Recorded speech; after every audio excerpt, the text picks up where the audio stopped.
Assalamualaikum 5th class. Today we are here with your maths lecture number 35.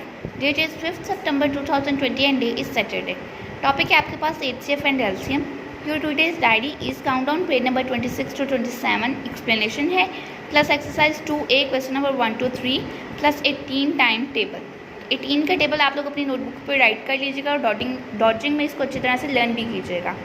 Lecture का बाकायदा आगाज़ करते हैं. बिस्मिल्लाहिर्रहमानिर्रहीम. रब्बी ज़िदनी इल्मा. इसमें आपके पास डिविजिबिलिटी रूल फॉर नंबर 8 लिखा हुआ है. तो कोई भी नंबर 8 के साथ डिवाइड हो सकता है. इसका कैसे पता चलेगा? If a number is divisible by 8 if the number formed by the last 3 digits is a multiple of 8 के जो आखिर में जो 3 डिजिट्स आ रहे हैं आपके पास यानी 1, 10 और 100 वो वाले नंबर 8 का मल्टीपल हो यानी 8 पे डिवाइड हो सके और 3 zeros at the 100s, 10s and 1s place या फिर 3 सिफर जब वो आपके आखिर में आ जाए यानी कि कोई भी ऐसा नंबर जिसके एंड के 3 डिजिट्स. जैसे देखिए आपके पास एग्जांपल गिवन किया उन्होंने 6128. तो लास्ट 3 डिजिट इसके 128 है. अब हमने देखना है 128 8 के साथ डिविजिबल है या नहीं है.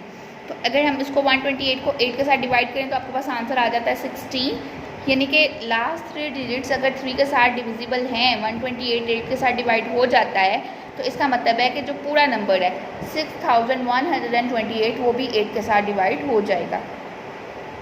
इसी तरह कोई ऐसा नंबर जिसके लास्ट 3 डिजिट्स अगर 0 हैं जैसे 1000 के लास्ट 3 डिजिट्स 0 हैं तो इसका मतलब है ये भी 8 के साथ डिवाइड हो जाएगा. तो ये 2 अगर कंडीशंस फुलफ़िल हो रही हैं तो आपका कोई भी नंबर 8 पे डिवाइड हो सकता है अगर उसके साथ ये 2 कंडीशंस फुलफ़िल हो रही हैं. यानी कि आपको वो पूरा डिवाइड करने की ज़रूरत नहीं है. सिर्फ आप उसके रूल्स को अप्लाई करके देख सकते हैं और फ़ौरन से आपको पता चल जाएगा कि आया वाकई ये नंबर 8 के साथ डिविजिबल है या नहीं. ये टेबल देख लें टेस्ट ऑफ डिविजिबिलिटी. इसमें आपके पास सारे डिजिट्स 2 से लेके 3, 4, 5, 6, 8, 9, 10, 11 एंड 25 तक ये आपके पास टेस्ट गिवन है. आप अगर इन्हीं टेस्ट को अच्छी तरह से लर्न कर लेंगे तो आपको बाकायदा डिवाइड करके देखने की ज़रूरत नहीं पड़ेगी. आप सिर्फ ये रूल अप्लाई करके पता चला सकते हैं कि ये नंबर 6 पे या 8 पे या 9 पे या 25 पे डिवाइड हो सकता है या नहीं हो सकता. तो आप इन सबको अच्छी तरह से लर्न कर लीजिएगा. इस टेबल को अच्छी तरह से आप सारा लर्न कर लेंगे तो आपको कंप्लीट डिवीजन की ज़रूरत नहीं पड़ेगी. Rule of divisibility for number 9 क्या है? If the digits of any number add up to a number which is exactly divisible by 9, then the original number is also divisible by 9. यानी कि आप कोई नंबर के डिजिट्स ले रहे हैं. जैसे देखें आपके पास लिखा हुआ है 2358. तो 2 + 3 + 5 + 8 करके अगर आपके पास क्या आ रहा है 18. तो 18 अगर 9 के साथ डिविजिबल है. अब देखें 18 9 के साथ डिविजिबल है तो इसका मतलब है जो आपका ओरिजिनल नंबर है 2358 वो भी 9 पे डिविजिबल होगा.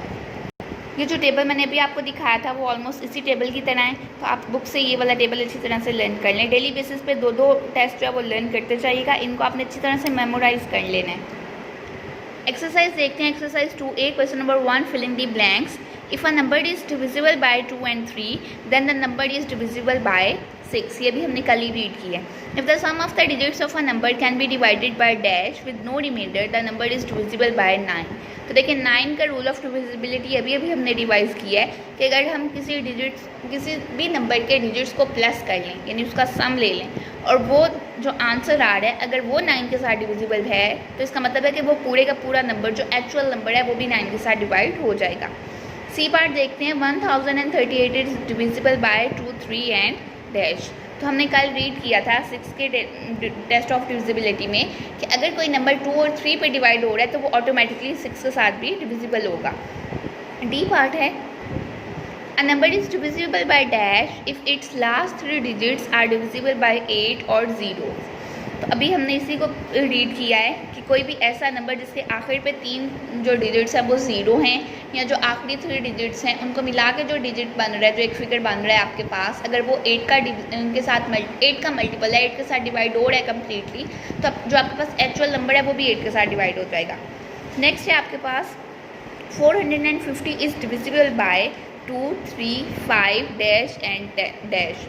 तो देखिए एंड पे 0 है और हमने 10 के टेस्ट ऑफ डिविजिबिलिटी में पढ़ा था कि कोई भी ऐसा नंबर जिसके एंड पे 0 हो वो 10 के साथ डिवाइड हो जाता है.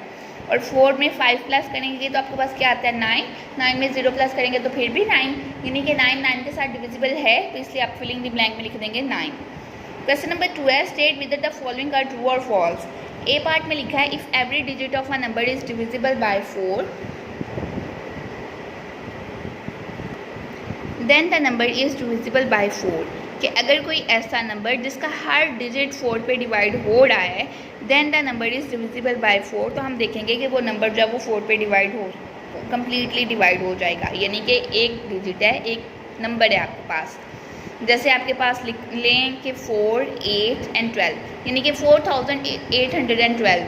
आपके पास 4 भी 4 पे डिवाइड है, 8 भी 4 पे डिवाइड हो सकता है और 12 भी 4 के साथ डिविजिबल है। तो इसका मतलब है कि वो जो पूरा नंबर है आपके पास 4812 वो भी 4 के साथ डिवाइड हो जाएगा। ठीक है, समझ आ गई। बी पार्ट में लिखा हुआ है 9482 इज़ डिविजिबल बाय 9। तो हमने 9 का रूल ऑफ डिविजिबिलिटी पढ़ा था कि आपके पास जो भी नंबर है उसके डिजिट्स को प्लस करें। देखिए अगर आंसर जो है वो 23 इसका आंसर आ रहा है प्लस करके, अगर 23 9 के साथ डिविजिबल है तो फिर इसका मतलब है ये पूरा नंबर भी 9 के साथ डिवाइड हो जाएगा। लेकिन 23 9 के टेबल में नहीं आता, that's why 23 is not divisible by 9, so 9482 is not divisible by 9।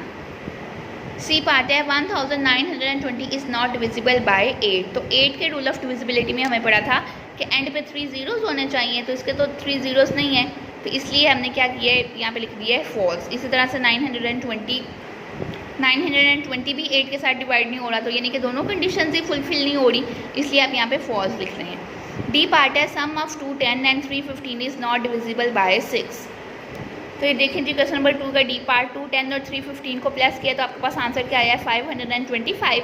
तो 525 देखिए 2 के साथ तो डिवाइड नहीं हो सकता क्योंकि एंड पे एक ऑड नंबर है, यहाँ पे इवन नंबर होता तो ये 2 के साथ डिवाइड होना था, और 3 के साथ भी नहीं हो सकता क्योंकि 5 में 2 प्लस करें तो 7, 7 में 5 प्लस करें 12, तो 12 3 के साथ डिवाइड हो जाता है। इसका मतलब है ये 3 के साथ डिवाइड हो सकता है लेकिन 2 के साथ डिवाइड नहीं हो रहा।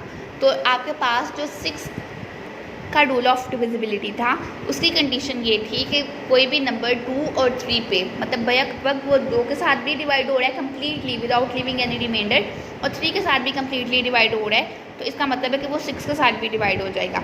तो 525 इज़ नॉट डिविजिबल बाय 2, 3 के साथ तो हो रहा है लेकिन 2 के साथ नहीं हो रहा, आपकी कंडीशन फुलफिल नहीं हो रही, that's why it is not divisible by 6। E part है आपके पास product of 150 and 40 is divisible by 8। तो देखिए 150 को आप 40 के साथ मल्टीप्लाई करके देख लेते हैं। 150 को 40 के साथ डिवाइड करेंगे, 0 के साथ मल्टीप्लाई करेंगे तो सारे डिजिट 0 हो गए। 4 के साथ आपने मल्टीप्लाई किया, देखिए 4 0s are 0, 4 5s are 20, 2 carry चला गया, 4 1s are 4 और 2 प्लस करेंगे तो हो गया 6। इन सब डिजिट्स को प्लस किया तो आपके पास आंसर आ गया 6000। अब 6000 में देखें एंड पे 3 जीरोज़ हैं ना, तो इसका मतलब है कि ये 8 के साथ डिविजिबल है, लिहाजा आपने इसके आंसर में लिख दिया ट्रू। क्वेश्चन नंबर 3 है select the correct answer from the given option. 125 multiply 13 is divisible by dash. आपने देखना है, अब देखिए 5 के साथ तो नहीं हो सकता क्योंकि 5 13 के साथ डिविजिबल नहीं है। 5 एंड 13, 125 के एंड पे 5 है तो ये 5 के साथ डिवाइड हो जाएगा, 13 के साथ डिवाइड हो जाएगा, तो आपका यही बेस्ट आंसर है। अदरवाइज आप एक और मेथड से इसको देख सकते हैं कि दोनों को मल्टीप्लाई करें और फिर जो आंसर आ रहा है उसको देखें कि ये आपके पास जो गिवन ऑप्शन हैं 4 के 4 उनके साथ ये डिवाइड हो रहा है या नहीं। बी पार्ट है all multiples of 6 are divisible by dash. तो अभी हमने इसको इन डिटेल डिस्कस किया है कि कोई भी ऐसा नंबर जो है वो 6 के साथ डिविजिबल है अगर वो 2 और 3 के साथ डिविजिबल है, तो ये आपके पास ये 2, 3 एंड 6 वाला ऑप्शन जो है वो राइट आंसर है। सी पार्ट है all the numbers ending with 3 zeros are divisible by 8 को अभी हमने रीड किया है। 444 इज डिविजिबल बाय, अब देखिए आपके पास ऑप्शंस में गिवन है 4 ओनली, 2 एंड 4, 2 3 एंड 4, 2 3 4 एंड 6। तो देखते हैं कि बेस्ट ऑप्शन कौन सा है। 444 के एंड पे क्योंकि 4 है, एक इवन नंबर है इसलिए वो 2 के साथ डिविजिबल है। 4 को प्लस करके देखा तो 12 आ गया, 12 is divisible bye 3, so 444 is divisible bye 3।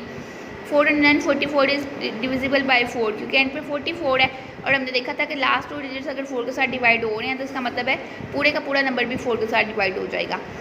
So 444 is divisible by 4। ये आपके टेबल से जो आपको अभी मैंने टेबल शो करवाया था वहाँ से आपने अच्छी तरह से इनको लर्न कर लेना है।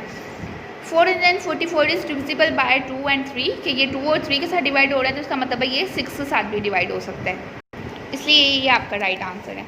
नेक्स्ट है E part, a number which is divisible by 6 must be, कि आपके पास कोई भी ऐसा नंबर जो 6 के साथ डिवाइड हो, ओबियसली वो एक प्राइम नंबर नहीं होगा, एंडिंग विद जीरोस भी नहीं हो सकता, एंड ऑड नंबर भी नहीं हो सकता, इवन नंबर होगा, क्योंकि 2 के साथ आप देख सकते हैं कि कोई भी नंबर अगर 2 और 3 के साथ प्लस हो रहा है तो वो 6 डिवाइड हो रहा है तो वो 6 के साथ भी डिविजिबल है। तो इसलिए इवन नंबर होना ज़रूरी है, क्योंकि अगर एक ऑड नंबर हो गया तो वो 2 के साथ डिवाइड नहीं हो पाएगा। तो आपके पास जो राइट ऑप्शन है वो यही है, एन इवन नंबर। इनको अपनी नोटबुक पे, बुक्स पे अच्छी तरह से सॉल्व कीजिएगा, टेबल अच्छी तरह से लर्न करते रहिएगा। अपना ख्याल रखिएगा। अल्लाह हाफ़िज़।